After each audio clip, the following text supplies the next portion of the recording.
Salut, c'est Pierre Amiche. Aujourd'hui, un cas d'école. Julien Fumat a grandi, a démarré, a joué et a même terminé sa carrière dans le même club, à la section paloise. Il a tout connu, les premières minutes, la descente, la galère, la remontée, les stars et même le brassard. Non, parce que quand même, il faut le dire, le garçon a été en concurrence avec Conrad Smith, Benson Stanley ou encore Franck Alaï. Pourtant, malgré les épreuves, la concurrence, les années sombres, le gamin de Lambeille n'a jamais pensé à partir. Parce que l'herbe est forcément moins verte ailleurs qu'au hameau. Et puis partir, ok, mais pourquoi faire? Sans plus attendre, c'est la vie et la carrière de Julien Fumat envers et contre tous. Salut Pierre. Déjà, merci de m'accorder du temps. C'est chouette de pouvoir revenir sur ta carrière, même si j'avoue que ça a été un petit casse-tête pour moi parce que tu es le premier dans cette longue série de podcasts dont la carrière se restreint, entre guillemets, à un territoire de 36 kilomètres, Lambeille-Pau. T'es ce qu'on appelle un enfant du cru. Mais avant de parler de ton club de toujours, la section paloise, déjà, à quoi ça ressemble ton enfance au cœur du Béarn? Quel type de gosse tu es?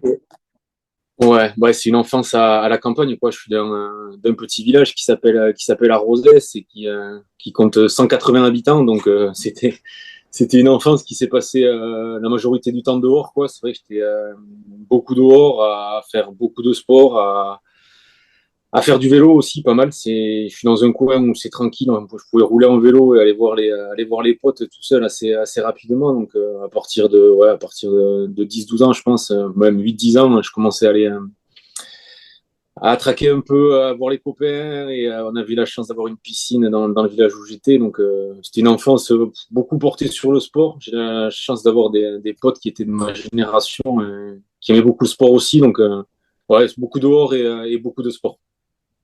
À l'école, c'était plus compliqué ou tu restais un élève quand même sérieux? Non, l'école, ça a été. Après, j'ai un père qui est prof, un prof d'éducation physique et sportive, mais qui est quand même prof. Donc, Ouais, l'école, c'était donc pas non plus la récré, quoi. Il y avait un ouais, non, sérieux à avoir. il fallait suivre, ouais. Et après, bon, c'est toujours plutôt bien passé au niveau scolaire, jusqu'au collège du moins. Donc, non, non, c'est vrai que j'arrivais à la fois à pouvoir profiter de mon cadre ouais, du cadre de vie dehors, quoi, et suivre à l'école. Donc, c'était plutôt une bonne chose, quoi. Je crois que c'est en cadet que tu vas signer à la section paloise. T'es donc au collège, assez jeune finalement. Et ton papa, Michel, il va dire que c'était ton objectif caché, c'était d'être pro, signé professionnel un jour. Euh, à ce moment-là, la section est en première division. Comment tu te retrouves à Pau? Tu passes des détections? C'est toi qui prends ton Et, courage à deux mains et qui va ouais, taper à la porte du club? ça se fait un peu plus tard, c'est à partir du lycée, parce que moi, je fais toute ma jeunesse à l'étoile sportive de Lembeil, à Lembeil, quoi. Toutes mes classes à l'école de rugby. Et on a une génération qui est plutôt. On a une bonne génération, quoi. Il y a Keke Darbo, avec qui je suis hyper. Enfin, c'est mon meilleur pote, quoi, avec qui on va sortir. Il y a Greg Puyot aussi qui sortira, qui est 2 années de plus que moi. Qui sera Mais qu'on se capitaine des moins de 20 ans. Ouais, ouais, qui est champion du monde qui fait champion du monde avec les moins de 21, ouais. Et donc, je fais toutes mes classes à l'MBA et on a des bons résultats et c'est vrai que ben, je commence ben, j'adore le rugby, quoi. C'est ma passion et je commence à faire les sélections de jeunes, des jeunes du comité, des jeunes du département et à partir de là, après, je pars sur le pôle espoir de Bayonne et en fait, en étant à Bayonne, je fais une année cadet à l'MBA encore. Je fais 2 années cadet, même parce qu'il y a une refonte des catégories. Je fais 2 années cadet à l'Embeil. Et à la suite de la deuxième année, je reste en cadet. J'ai fait 3 ans de cadet. Et sur cette dernière année de cadet, je pars à la section. Et voilà, ça se fait. C'est la section. À l'époque, la section, ils venaient chercher les joueurs du coin, quoi. Les joueurs qui sortaient un peu du lot dans le coin. Et je pars avec un autre super pote à moi, Pierre Sébi, pour la section en cadet. C'est drôle parce que moi, j'ai 2 ans de moins que toi et moi, j'ai fait 3 années Benjamin. Tu vois, c'était la même année. Tout le monde redoublait en gros. Tu vois, tu pensais que tu allais passer chez les grands. Et puis non, en fait, on va rester encore un petit peu chez les Et petits. de plus, ouais. Ouais. Ouais, c'est ça. Ouais, c'est à cette période-là, du coup, j'ai pu faire 2 ans avec l'MBA en cadet et plus une année de cadet à la section. Donc, ça m'a permis de bien profiter des deux côtés, quoi.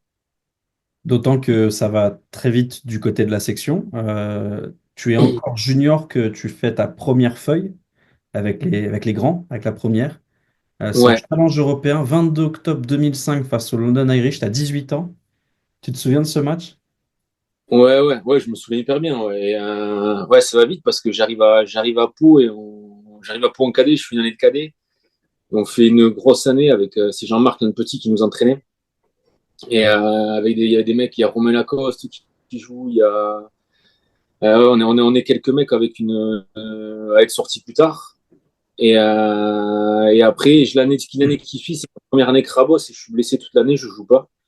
Et c'est l'année qui est l'année suivante, encore au bout de 3 ans. Au bout de 3 ans, je suis ma pro à 18 ans, je suis mon premier match, je joue avec les espoirs plutôt, et je suis mon premier match en octobre contre London Irish. London Irish avec, ouais, je me rappelle très bien, ouais, il y avait les frères Armitage qui jouaient. Ouais. Et ouais. En plus, on passe pas loin de gagner. Et ouais, premier match avec la première. Et ouais, c'est un top souvenir, quoi. Je me rappelle. Ouais, je me rappelle de tout, quoi. Je me rappelle de là, pour le coup, je me rappelle du match. Et je me rappelle, j'étais arrivé, c'est un peu particulier parce que, en plus, j'étais arrivé la semaine, j'étais à Marcoussis, moi, à cette époque-là. Et je rentrais le week-end juste pour m'entraîner avec c'était les espoirs. Et là, donc, j'avais pas fait la semaine d'entraînement avec l'équipe première et tout.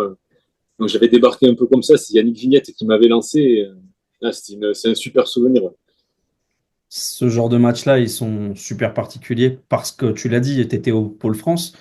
Mais en Ouais. plus, c'était une saison dans laquelle tu avais des gars autour de toi comme Tabaco, Sistac, Carbonneau, des papas, et tu débarques, t'as Ouais. 18 piges. Comment tu te sens dans le vestiaire? Tu te fais tout discret, tu te mets dans un coin, tu pas fort ton sac pour pas faire de bruit? Ah ouais, c'est ça, ouais, parce je fais la prépa avec eux pendant l'été. Et après, j'avais basculé à Marcoussis en septembre. Mais du coup, je fais toute la prépa avec eux pendant l'été. On est plusieurs jeunes à faire la prépa avec eux. Et ouais, il y a un vestiaire, il y a des mecs, enfin, il y a Lionel Boxis, il y a Quesada, il y a Charlie Sistac, c'est sûr. Et devant Tabaco, enfin, il y a Vincent Fort. Il y avait des mecs à l'époque, il y a Vincent Forgue avec Peyo Somme. C'est des mecs qui étaient installés à la section. Et ah ouais, bah là, sur la pointe des pieds, quoi, clairement. Sur la pointe des pieds, j'avais fait des bouts de matchs amicaux. Et voilà, et après, quand j'ai pu jouer avec eux, le premier match, moi, j'étais impressionné. Ouais. Il y a Fabien Civré aussi qui était là. Ouais, il y avait du beau monde. Ouais, il y avait du beau monde. Il y avait Romain Cabane qui était là aussi. Qui jouait Ouais, il y avait de... qui fait ses débuts, Romain Cabane, troisième ligne. Il jouait encore un peu les deux, quoi. C'était, je suis allé voir la première feuille qu'il fait, il n'était pas au centre du tout, quoi. Donc, j'étais Ouais, surpris. Bon, ça lui va bien. ouais, ouais, je pense, ouais, il pouvait largement faire les deux. Le problème, c'est que tu vas faire tes débuts aussi au cœur d'une saison galère, parce que à Mm. l'issue de cette saison-là, la section va descendre. C'était assez inattendu en début d'exercice, mais au vu de la saison, assez logique. Tu es tout jeune, hein, tu as 18 piges, mais j'imagine que tu comprends vite que c'est un drame pour le club. Et ouais, c'est ça, ouais. Mais moi, ouais, je le vois un peu de loin, quoi, parce que vu que j'étais à Marcoussis la semaine et après, je jouais plutôt avec les espoirs, j'ai fait deux feuilles de match cette année-là. Et ouais, je vois la saison un peu cauchemar qui se passe. Et, euh, le club, ça finit par une descente sur c'est un scénario en plus un peu dramatique à la fin, sur la dernière journée, quoi. C'est un peu, il y a tout qui se goupille mal et après, à côté de ça, enfin, il y a un côté aussi où je me dis, ben, je vais peut-être pouvoir aussi enchaîner en Pro D2. Moi, je vois aussi d'un côté, pour moi, je me dis, ben, peut-être que je vais peut-être plus facilement pouvoir jouer. Pouvoir jouer, il y a ce malheur du club et moi, j'essaie de trouver le positif de mon côté, quoi, en me disant que ça me permettra peut-être d'enchaîner avec la première. Bah, c'est justement ce qui va se passer, puisque va suivre une révolution. Nouveau staff, nouveau président, nouveau sponsor. Bah, la section Ouais. change quasiment tout. Ça va sonner comme une chance pour toi, puisque Jean-Bernard Duplanté et Yannick Vignette vont te donner beaucoup de temps de jeu. Et tu vas jouer centre, arrière, ailier, et tu deviens un des espoirs du club. C'est quand même un petit poids à porter sur tes épaules supplémentaires. T'es plus un gamin. On te fait jouer beaucoup. Ouais, ouais, mais c'est vrai, ouais, du coup à l'intersaison, c'est Yannick Vignette qui me dit que je vais plutôt rejouer, être repositionné au centre, on va dire. Je jouais plutôt à l'arrière les dernières années, il me repositionne au centre, et donc là je fais toute la prépa avec l'équipe 1. Et je suis de suite dans le groupe. Au début, il n'y a pas tout ce remaniement-là. Il est fait en fait je pense que c'est courant octobre, parce qu'on prend un très mauvais début de saison. On se retrouve dans le fond du classement après 2 mois, je crois, alors qu'on vient de descendre. Avec des mecs qui restent quand même. Il y a Charlie Sista qui sont restés, il y a Julian Dumitras qui reste, il y a Fabien Cibré. Enfin, devant, il y a du monde aussi. Derrière, il y a Mathieu Dourte et Jean-Marc Souverbi qui sont là. Enfin, on a encore du beau monde, quoi. Et c'est vrai qu'on fait un mauvais début de saison. Et moi, je joue sur le début de saison. Après, il y a Jean-Bernard Duplantier qui arrive et qui nous transforme un peu au niveau de la mentalité. Et ouais, sur cette année-là, j'enchaîne un peu à l'arrière, beaucoup au centre et un peu à l'aile de temps en temps. Donc, ouais, c'est ma première année pleine en première. Ouais, il y a une super expérience, quoi. Il y a Seb Descons qui arrive de Perpignan aussi, Greg Puyot qui est du coup qui lui jouait déjà depuis 2 3 ans. Enfin, joue avec des potes à moi en plus. Donc, c'est Kike Darbo qui est toujours là. Enfin, c'est génial, quoi. Pour moi, c'est super apprentissage pour une première année. Reste que la section, c'est quand même un monument du rugby français. J'imagine qu'à 19 ans, on t'en parle pas vraiment comme ça, mais il y a quand même une pression, celle de vous faire remonter le club le plus vite possible, surtout quand on vient de descendre. Euh, t'as le sentiment que le club est, je veux pas dire taillé pour la Pro D2, mais que c'est un club de top 14 perdu en Pro D2 ou non? Là, c'est vraiment on repart à zéro et on reconstruit un nouveau projet. Et je pense que de base, c'est de le remonter le plus vite possible. Et après, je pense que tout le monde, moi, j'avais pas trop je sais pas si c'est l'ampleur des choses ou les difficultés, mais je pense que c'était un peu général dans le club. Parce que je pense que les premières pensées, c'était on va remonter direct et retrouver le top 14. Et en fait, on se rend compte que, mec, ça fait rail dur, quoi, et que ça va pas se faire comme ça du jour au lendemain.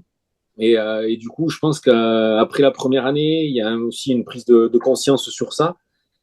Et là, l'effectif va être bien remanié sur les années qui suivent, et en essayant de garder un socle de joueurs là qu'on était plutôt jeunes. Après, il y a des Julien Dumora qui vont arriver aussi. Il y a Mika Drouard qui arrive. Devant, il y avait, ouais, devant, il y en a quelques-uns aussi. Et derrière, on avait un bon socle de mecs et de jeunes là. Et repartir avec ça, avec des mecs d'expérience qui vont arriver, comme Philippe Dicher. Il y a Andréou qui arrive aussi d'Albi. Des mecs qui ont un peu plus de bouteilles à ce niveau-là. Et ouais, je pense qu'il y a une phase de transition qui était peut-être pas prévue, mais ouais, on s'est rendu compte on peut pas faire autrement que d'y passer, quoi. Voilà, cette phase de transition, c'est 4 saisons durant lesquelles la section paloise Mhm. ne joue pas les phases finales. Ça paraît fou de le dire comme ça parce qu'aujourd'hui, la section semble bien plus installée. Mais il a fallu se confronter, comme tu l'as dit, à la réalité. La réalité, c'était que la Pro D2, c'est dur, quoi, en fait, hein. C'est que quand tu es un gros club comme la section, bah, les gars, tous les week-ends, ils veulent te crever, tout simplement. Ouais, ouais, c'est exactement ça, hein, parce que ouais, il y avait Blagnac à l'époque encore. Je me rappelle avoir joué à Limoges aussi, des trucs. Enfin, et on se faisait recevoir, quoi. Et on s'est fait cueillir dans pas mal d'endroits comme ça, quoi. Et c'était rude. Ouais, c'était rude. Et il a fallu, ouais, c'est ça, c'est 3 4 années d'acclimatation pour pouvoir comment dire, se mettre aux attendus du niveau, quoi. Et au niveau de l'engagement, au niveau de l'intensité. Et ça a pris ces 3 4 années-là avant d'arriver à accrocher une demi. Et ouais, ouais, cette phase de transition-là, elle n'a pas été évidente. Et après, on s'est quand même payé sur une demi qu'on va décrocher sur la dernière journée. Je sais plus quelle année c'est, mais on décroche la demi en allant gagner à Auch. Auch qui nous faisait du mal pendant des années. Ils nous ont tordu Auch. C'était tout un calvaire de jouer contre eux. Et on arrive à aller se qualifier en jouant chez eux, en gagnant chez eux à la dernière journée. Et c'est un peu ouais, la récompense de tous les efforts qu'on a fait et de euh, toute la merde qu'on avait ramassée, quoi, pour parler vulgairement, hein. Non, On en mais avait chié et ouais, on c'est s'est dur. payé là. C'est, si je dis pas de bêtises, c'est 2009-2010. Et vous passez devant Grenoble sur la dernière journée. À l'époque, le champion montait directement. Et puis le 2, Ouais, 3, 4, 5 disputaient les phases finales. C'est des formules qui ont souvent changé. Je crois que toi, tu n'as connu que celle-là de formule ouais, de Pro D2. ouais, ouais. Mais Moi, je voilà. suis celle-là, ouais. Ouais, ouais. Et Il y en a, il y plus, a- on revient, Ouais, parce c'est la seule journée qu'on fait dans les 6, je crois, cette année-là. Et en plus, ça part d'un truc, on perd à Bordeaux, on prend une tôle à Bordeaux. Et on n'était pas très bien, très bien. Et il y a Philippe Guichard, pour l'anecdote, mais il y a Philippe Guichard qui, avant le déplacement à Bordeaux, avait organisé on jouait le samedi, le dimanche, il avait organisé un repas en famille, enfin avec tout le monde, quoi, chez un partenaire. Et on avait fait un dimanche, enfin, c'était un sacré dimanche, quoi. On s'était retrouvés, et en fait, c'est à partir de là, quoi. Et je crois qu'à partir de là, on gagne les 5 derniers matchs et on se qualifie. Donc c'est un super souvenir, quoi. Il y a un peu la fin de saison là qui se goupille bien, où on s'accroche et humainement on vit des trucs de fou, quoi. Donc C'est le ouais, 14 c'est mars super. 2010, ce dimanche. J'ai les infos. Non, non, pas du tout. C'est juste que j'ai le Elle, calendrier sous les yeux. j'ai eu peur. Le mec est trop fort, il est partout. Elle- Derrière, vous enchaînez avec une victoire contre Oyonnax. Vous allez gagner à Lannemezan, qui était une terre hostile, s'il en est. ouais. Victoire à Colomiers.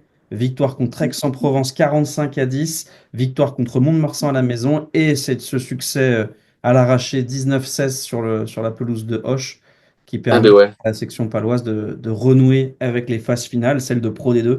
Mais c'est ta première phase finale, tes premières demi-finales.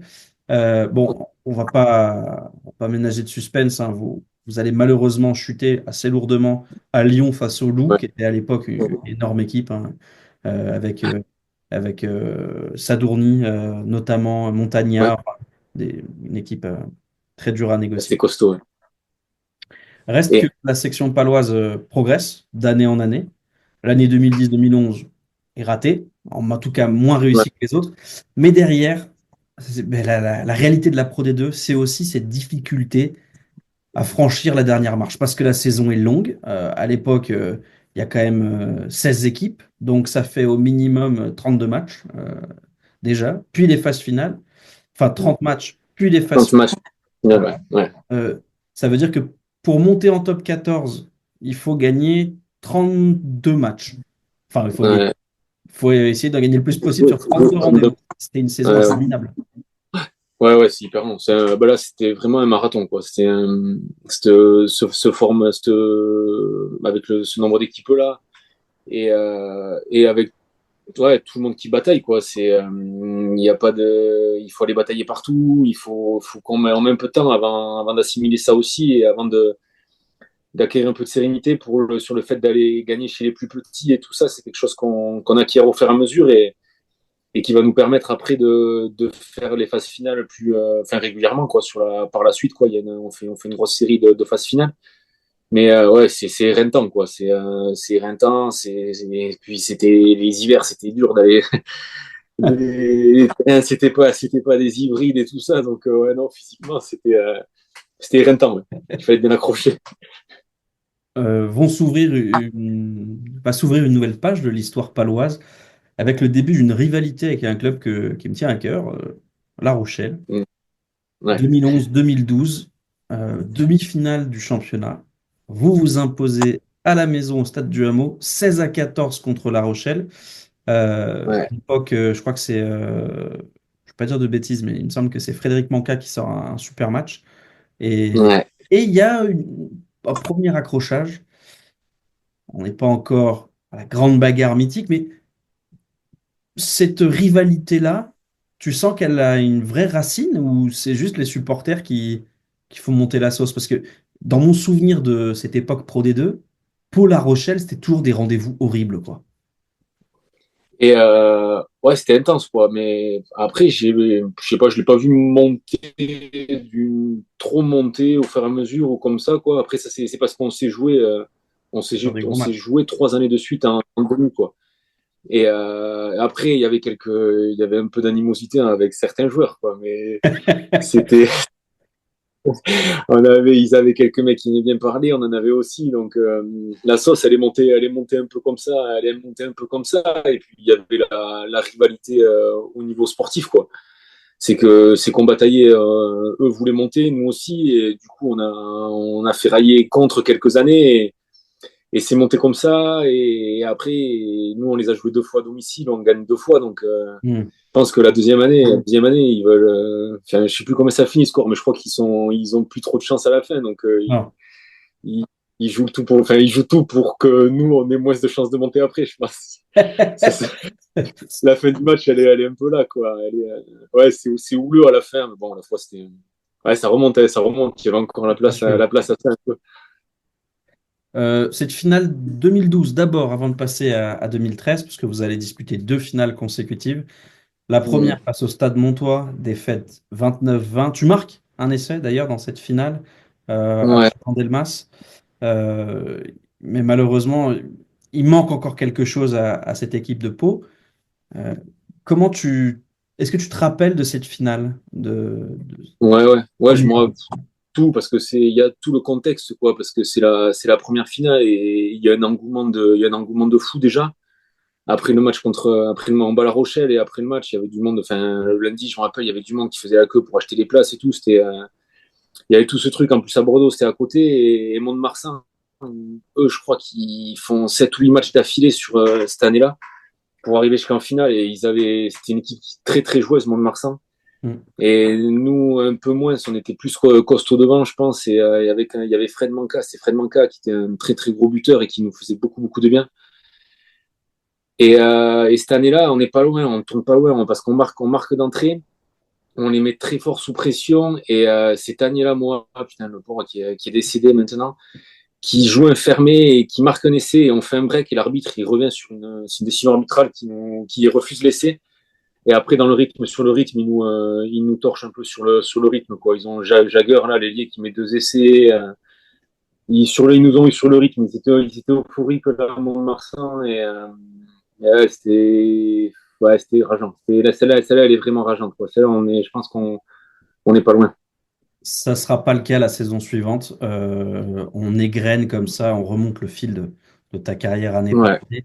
L'année suivante, au classement, ça se passe plutôt bien. Vous finissez troisième à ouais, portée de fusil de Brive. Il y a Oyonnax qui survole la saison. Je crois qu'il marque plus de 110 points. Enfin, c'est n'importe quoi. ouais, ouais. Mais derrière, c'est hyper Ouais, dense. Il y a cette demi-finale et cette fameuse bagarre hors du commun d'un autre temps même, hum, entre quelques Palois et quelques Rochelais. Je crois que c'est ouais, Vissel et Sénéca qui prennent rouge du côté de La Rochelle. Côté Palois, ouais. c'est Solo Footy qui Marlon, va à la finale. ouais, c'est ça. Mais qu'ici, il est repêché, je crois. Ah, il est repêché pour la finale? Ouais, ouais. Ok. Il me Et semble ils ont son été en carton rouge légitime défense, quoi. avait été annulé. Ouais, ouais, ouais, il me semble. Ouais, enfin, ouais, j'en suis quasiment sûr, hein, qu'il avait été annulé. Ouais. Ah, bah oui, c'est vrai, puisqu'il marque en finale. Je suis con. Bien sûr, tu as Et raison. ouais, ouais, Il marque un ouais, essai en ouais, finale. Tu as raison, tu as raison. Tu ouais, as c'est tort. ça. Reste que cette finale. Donc, déjà, un mot de cette bagarre.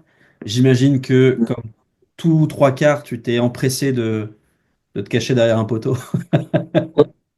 Ah, ouais, ouais, ouais. Ah, encore que c'est Mathieu Acebes pour le coup, il se fait agresser par Seneca. Je pense qu'il était rentré pour ça et après ça dégénère un peu, ça dégénère une première fois à la force, ça dégénère une deuxième fois. Et ouais, je me fais aligner par Cedaro. Ouais, ouais, par Cedaro, j'en prends une par Cedaro. Et c'est après, Poète ouais, s'il ça en est. ça part un peu en pugilat, ouais, sur l'affaire. Bon, nous, on était qualifiés et je pense pas que ce soit tant ça qui nous écoutait là. Je crois que c'est le match d'avant où on bat Oyonnax aussi.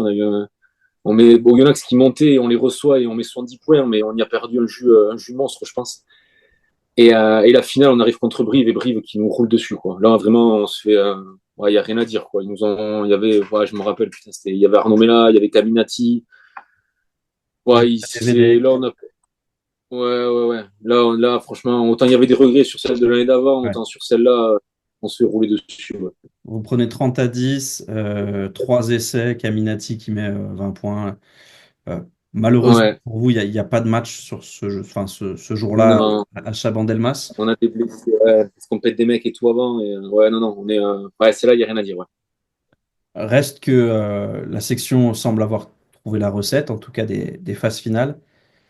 Hmm. Seulement en 2013-2014, c'est la vengeance du serpent à plumes. Cette fois, La Rochelle va vous battre en demi-finale.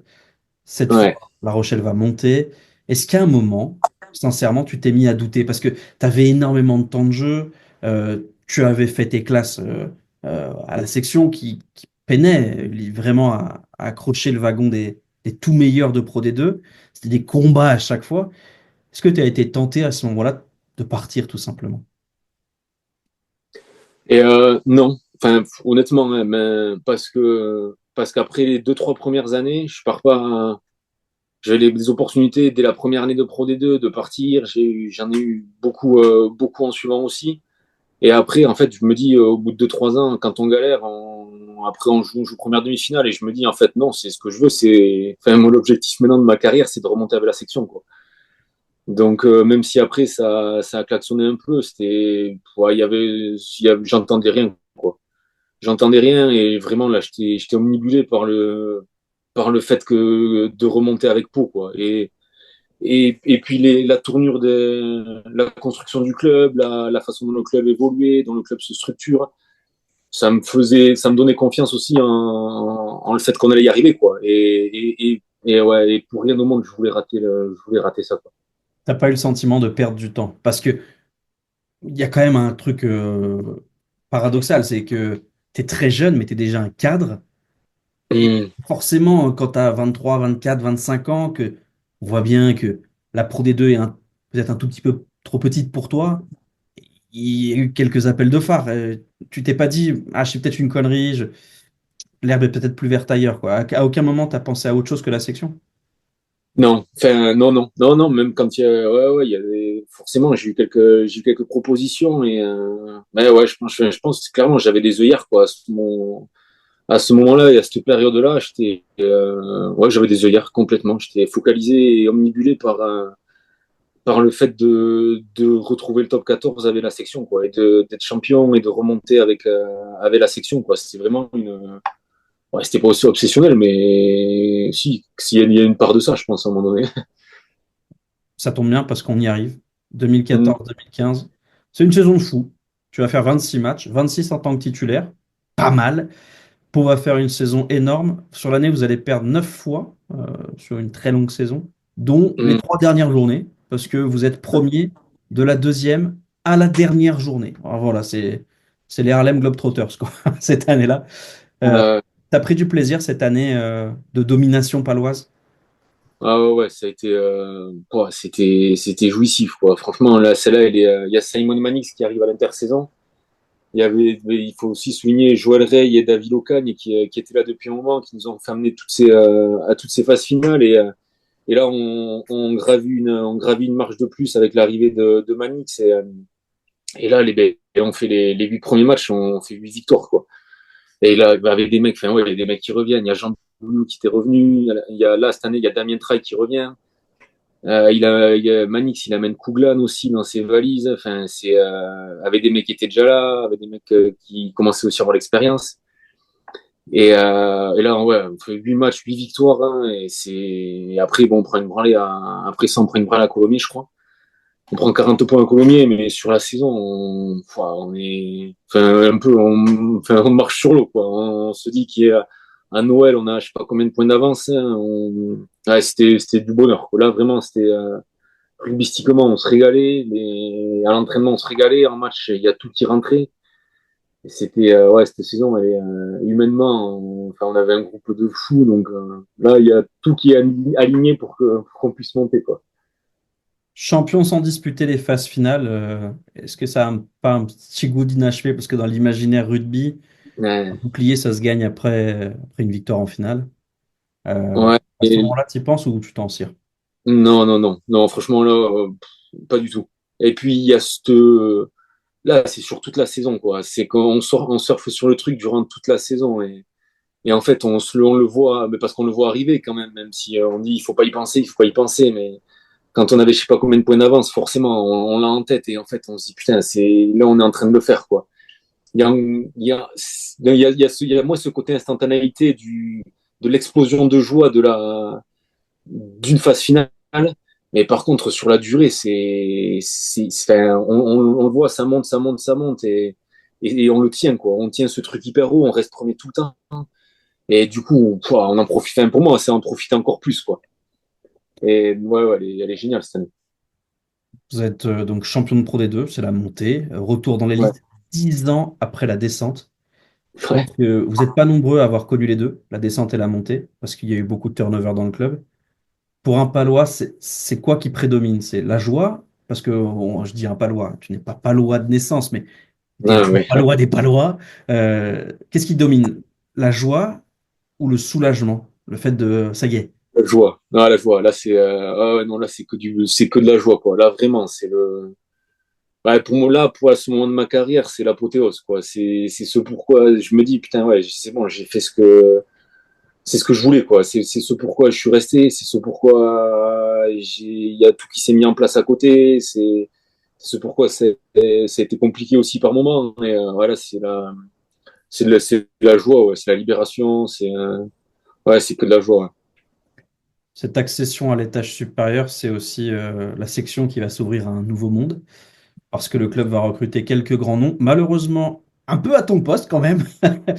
Et j'ai noté qu'à un moment de ta carrière, tu as quand même été, alors c'est pas toujours la même année, mais globalement en concurrence avec Conrad Smith, Benson Stanley, Jale Vatubua, Franck Alaï, Vatisoni Votu, Ben Smith. Bon, au bout d'un moment, ça fait quand même pas mal de sélections, un gros CV. Ça fait quoi de jouer avec ces bonhommes-là et parfois de devoir te battre à l'entraînement pour gagner ta place face à ces types-là, quoi. Et ouais, bah, quand on monte, on annonce Slade et Smith qui arrivent, quoi. Donc, et, le premier truc, c'est vrai. Et après, en plus, moi, je suis à une période là, je crois que j'ai c'est 28 ans quand on Ouais, monte. c'est ça. Donc, je suis aussi dans mes meilleures années, quoi. Donc, après, il y a une discussion avec Manix, quoi. Avant que ça sorte et tout, il me dit, il me prend et il m'explique le truc et tout ça. Et après, je me rends vite à l'évidence, hein. Je vais pas me mettre en concurrence avec Conrad Smith, quoi. Enfin, au début du moins, quoi. Au début, c'est Conrad Smith qui arrive et je me dis, ouais, si je veux me foutre le moral à l'envers, je me mets en concurrence avec lui. Ou sinon, je vois les opportunités qu'il y a aussi. Je pouvais jouer à l'aile aussi, donc j'ai là aussi l'opportunité de jouer à côté de Conrad Smith, quoi. Mais ouais, il faut cravacher. Après, c'est comme ça. C'est le club aussi, il rentre dans une nouvelle dimension. Et je voulais monter en top 14 et forcément, il y a des conséquences aussi à côté. Et après, non, après, ouais, après, de toute manière, il faut la gagner, hein, que ce soit à n'importe quel niveau et contre n'importe qui, hein. Donc, j'ai essayé de me la donner le plus possible et mettre du doute dans la tête des entraîneurs, quoi. Et que ce soit au centre ou à l'aile, je pouvais jouer les deux. Et moi, après, moi, tant que j'étais sur le terrain, c'est tout ce qui m'importait. Donc, je pense que j'ai quand même réussi à leur mettre un peu le doute par moment. Donc, C'est pas mal quand même de et faire voilà, douter ouais, quand t'es face à ces mecs-là, parce que évidemment Conrad Smith, immense joueur, mais Benson Stanley qui était All Black, Franck Alayi All Black, enfin, ouais, ouais. Ouais, il y avait du monde. Au monstre. centre, il y avait Santi Fernandez qui était là aussi. Ouais, Jalé Ouais. qui explose en 12 aussi. Bon, moi, je jouais 13 essentiellement, mais ouais, il y a eu ouais, ouais, c'était. Question de fanzous comme ça, Conrad Smith c'est vraiment fort.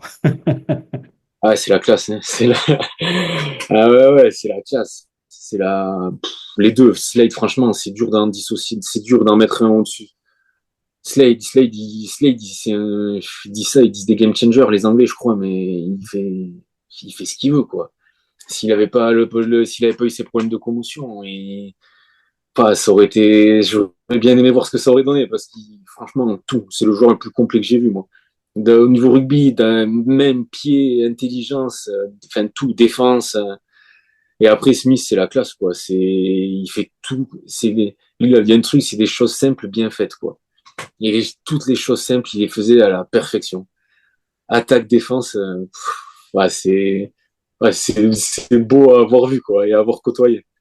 Slade qui a quand même été titulaire à l'aile chez les Blacks. Enfin, c'est pour dire à quel point il Ah ouais, mais le mec est quand est, même complet, ah, quoi. ouais, ouais, non, mais c'est clair.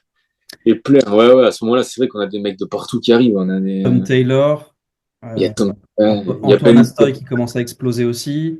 ouais, il y a Ben Moen devant, il y a Steph Armitage. Il y a Pierre Gunter qui arrive de Toulon aussi après Ouais. être champion d'Europe. Enfin, c'est là, à ce moment-là, il y a McIntosh qui arrive. All Black aussi. Moins connu, McIntosh, mais All Black aussi. ouais, ouais. Ouais, non, il y a l'Espio qui explose avec Amadash.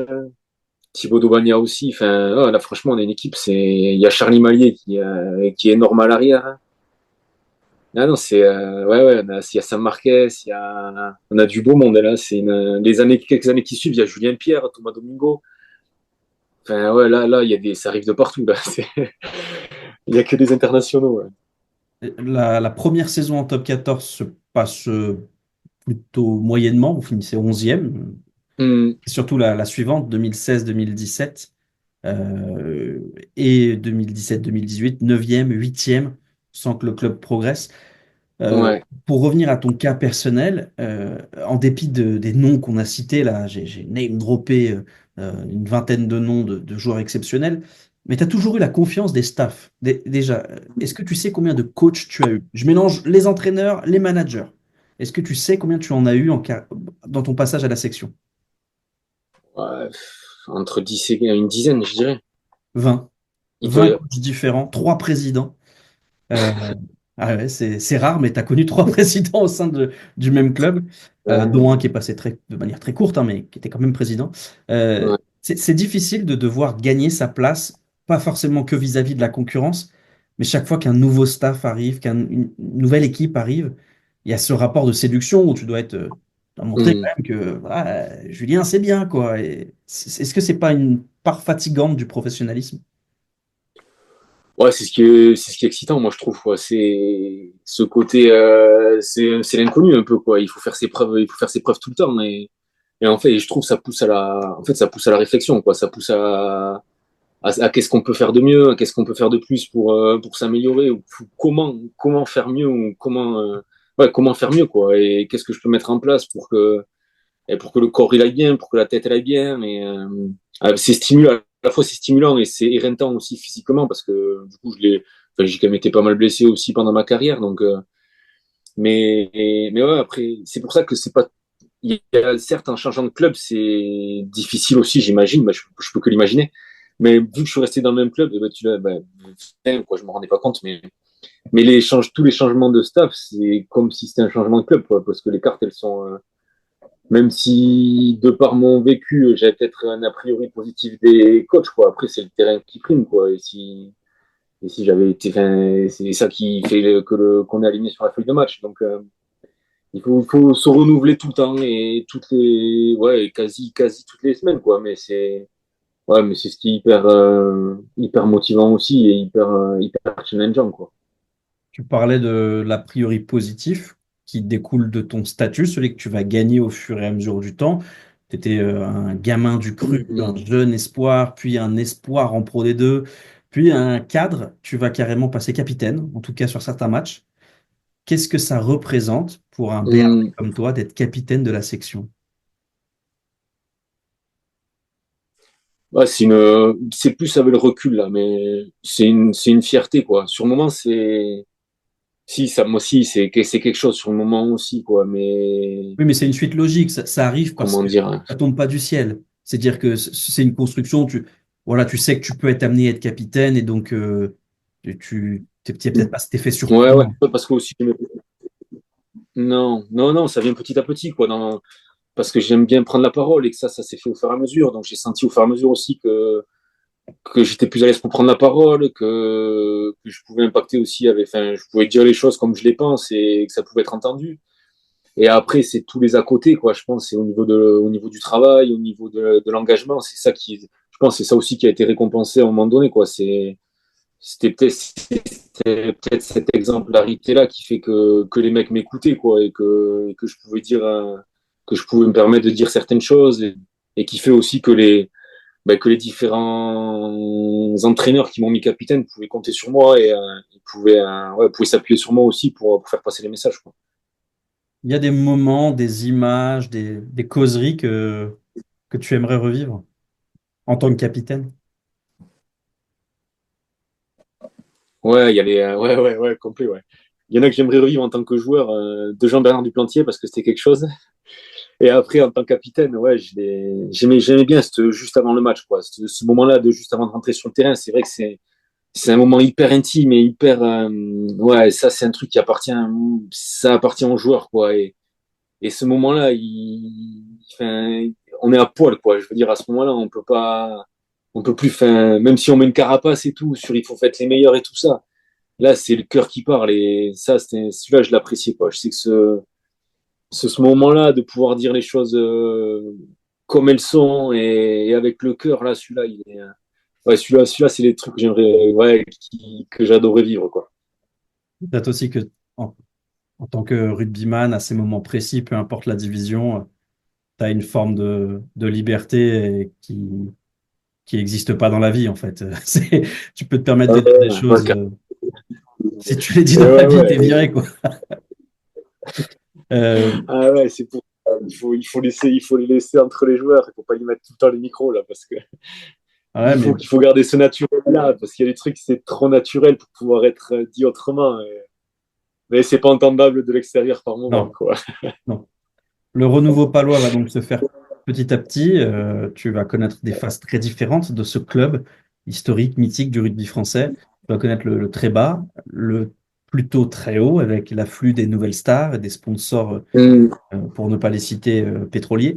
Euh, je te pose une question toute bête, mais gamin, t'aurais imaginé ça, jouer avec des All Blacks, des Wallabies, des internationaux anglais, gallois. de- je sais pas, moi, dans ma tête, je le vivrais comme un fantasme. Est-ce que tu avais rêvé tout ça? Et j'ai rêvé, je sais pas. Mais tout à l'heure, tu disais que mon père, il avait dit un truc une fois. Et en fait, c'est qu'en sixième, j'avais écrit que je voulais être joueur de rugby professionnel, tu vois. Et c'est le côté joueur de rugby, tu vois. Et moi, c'est ça qui. C'est le côté. Moi, j'ai joué au rugby, quoi, pendant. Bah, j'ai joué au rugby en première à la section, quoi. Et ça m'a permis de. Mais moi, c'est une fierté. Pas, parce que de dire que j'ai été pro, ça mène pas, ça m'amène rien, tu vois. Mais que j'ai été joueur de rugby en équipe première à la section et que ça m'a permis de rencontrer tous les mecs que j'ai rencontrés. C'est. Maintenant, je voulais jouer au rugby et j'ai rencontré. Enfin, je l'ai déjà dit, mais j'ai rencontré le monde, quoi. J'ai rencontré des Australiens, j'ai rencontré Daniel Ramsey, qui est aujourd'hui un de mes meilleurs potes. J'ai rencontré des Néo-Zélandais, des Australiens, des Irlandais, enfin, des Fidjiens, des mecs, mais des trucs avec des histoires. Il y a des mecs, j'ai rencontré un mec qui, il rentrait en barque chez lui, quoi, pour, tellement c'était isolé aux Fidji, quoi. Et des trucs, mais, et ça, humainement, mais j'ai rêvé le côté rugby, mais le côté, ouverture et humain, ça, c'était impensable et, ouais, c'est d'une richesse, mais ça, c'est inouï, quoi. Tu as eu la chance de faire aussi le grand écart parce que, évidemment, il y a cette rencontre avec le monde, mais il y a aussi, et on y revient systématiquement, c'est que tu es un enfant du cru formé à la section et tu n'es pas le seul, tu as Mm. partagé ça avec quelques rares autres, Thibaut de Bagna, Luc Carré, mais finalement, c'est quasiment incongru de voir des gamins du coin percer dans leur club. Est-ce que tu as conscience de quelque part incarner un peu un rugby à l'ancienne finalement?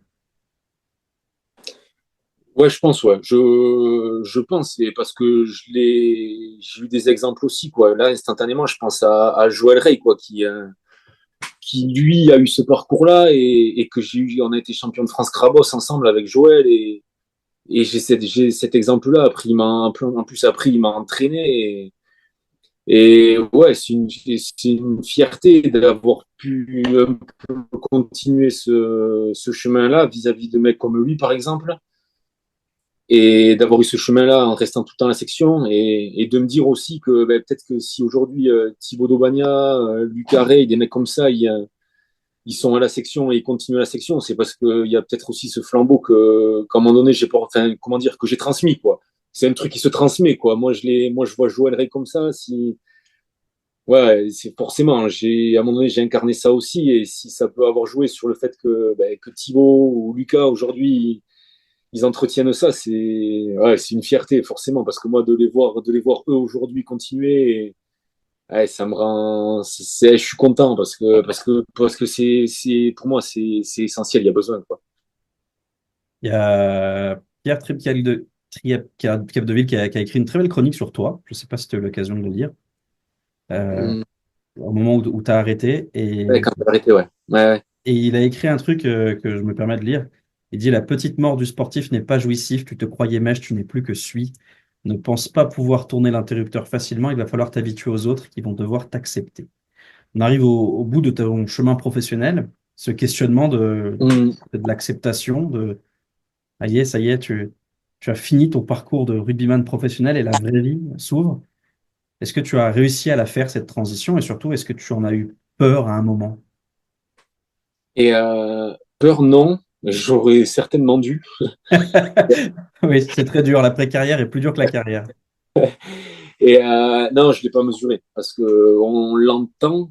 Je l'avais entendu par certaines personnes. Encore que je pense qu'on pourrait un peu plus l'entendre et le faire témoigner. C'est des pistes ça pour les futures générations. Mais ouais, je l'ai pris en pleine gueule, quoi, clairement, pour parler crûment. Non, je l'avais pas mesuré et c'est ultra violent, quoi. Aujourd'hui, enfin, je peux en parler, j'en ai déjà parlé quand j'étais un peu dans le dur, et aujourd'hui encore plus avec le recul parce que je l'ai fait cette période de transition-là. Mais ouais, ils sont juste les mots de Pierre et dans la violence, quoi, dans la violence d'un quotidien où on partage enfin, d'un partage de quotidien avec 40 mecs pour une passion ben, du jour au lendemain, quoi, parce que la réalité, elle est là. Quand la dernière journée de championnat elle est finie de la dernière saison, c'est terminé, quoi. En plus, avec enfin, l'excès d'adrénaline de la dernière et la chute, ouais, des fois, elle est un peu mesquine, elle vient un peu plus tard. Mais moi, elle est arrivée, ouais, c'est violent, quoi. C'est tout qui s'écroule, quoi. C'est toutes les bases qui s'écroulent et il faut reconstruire. Et aujourd'hui, ouais, aujourd'hui, je les ai reconstruits sainement ces bases-là et donc ouais, donc je l'ai accepté et ça passe par tout plein de choses. Mais par exemple, comment dire, une des façons dont je sais que c'est complètement accepté, c'est que je suis trop heureux de retourner au hameau et que et que vraiment je prends du plaisir à y aller et à regarder les matchs. Et ça, je pense que quand ça, pour moi, c'est mon baromètre, quoi. C'était mon Dire que tu as fait le baromètre. deuil. Ouais, Ouais. complet, ouais. Ouais, ouais. Ouais, Tu je vas pas l'accepte. en te disant putain, ça pourrait être moi, quoi. Non, non, du tout, ouais. Non, non, non. Ah, non, vraiment pas. Je suis bien en tribune maintenant. Tu vas réussir à boucler la boucle parce que tu vas faire quelque chose que plein de rugbyman pro rêvent de faire. Tu vas rejouer pour ton club formateur à Lambay, à l'Étoile, avec ton frangin en plus, Simon, sous les yeux de ton père. C'était pour Ouais. toi le moyen de boucler la boucle pour de bon. Et ouais, ouais, sur le coup, je le vois comme ça. Et ouais, ben, pareil, je le fais sur le moment. Ça se fait. Ouais, j'avais ce truc, je m'étais toujours dit, et on se l'était dit avec mon pote Kéké Darbo en plus, qui lui aussi, qui a bourlingué et qui a joué en pro aussi ben, lui pendant plus longtemps encore. Et on s'est toujours dit, on s'est dit, ouais, mais quand on finit, on repart à Limbeil et tout ça. Et on avait des potes de notre génération qui avaient arrêté, on s'est dit, ouais, bon, on rejouera ensemble, quoi. Et du coup, quand j'arrête à Pau, ben, je me dis, ben, vas-y, ben, j'y vais, quoi. Je l'ai dit, je le fais, quoi. Et bon, bah, sans réussite, quoi, parce que là, c'est pareil, c'est violent, quoi. C'est pas le même rugby. C'est violent, c'est violent.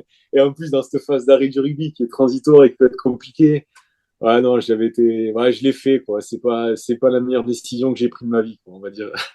Tu as partagé ce moment-là avec les gens de la ville, du club, et puis ton frère, quand même, avec qui tu n'avais jamais joué. Puis tu pourras dire que tu as joué avec la première de Lambay, et ça, c'est, mine de rien, Ouais, c'est ouais, c'est pas ça. rien, hein. Alors C'est ce moi, que j'ai. pour avoir connu pas du tout le professionnalisme, je le répète sans cesse, j'étais un joueur médiocre. J'ai joué en Fédéral 3, mais là je joue en R3 aujourd'hui. Je pense que c'est le niveau le plus Ah dangereux ouais, dans lequel j'ai jamais évolué. Ah, mais vraiment, hein, ah ouais, mais à ça tout pense. moment, il peut se passer un truc qui met en danger ton intégrité physique, mais de manière totalement, tu vois, tu t'y attendais pas. C'est des gestes qui Ouais, n'existent pas, des adversaires qui n'existent pas. Tu vois, enfin voilà, c'est donc, ouais, tu passes d'un niveau structuré avec des arbitres et des vidéos et tout ça, et là, tu repars à un petit niveau. Il faut bien te mouiller la nuque avant, quoi. ouais, ouais, faut être bien accroché, mais à la fois, j'ai dit à mes potes, j'ai dit, putain, mais les gars, franchement, chapeau, parce que bosser là, du coup, ouais, la semaine, il y a le boulot, et après, il faut aller s'entraîner le soir. Il faut aller jouer le dimanche. Et du coup, tous les matchs, c'est le dimanche. Donc, les drinks du samedi, ben, il faut les oublier. Et ouais, ouais, putain, je l'ai dit. J'ai dit, bah, franchement, les gars, là, moi, c'était facile ce que je faisais. Là, là, chapeau, quoi. Donc, non, non, chapeau, vraiment. Même si le est différent, il faut avoir la foi et une passion aussi, au moins aussi importante pour les jouer et pour s'accrocher dans ces divisions-là, ouais. Bon, le meilleur moment, c'est quand même quand tu te blesses, hein, là, t'es pris en charge par personne, tu vois.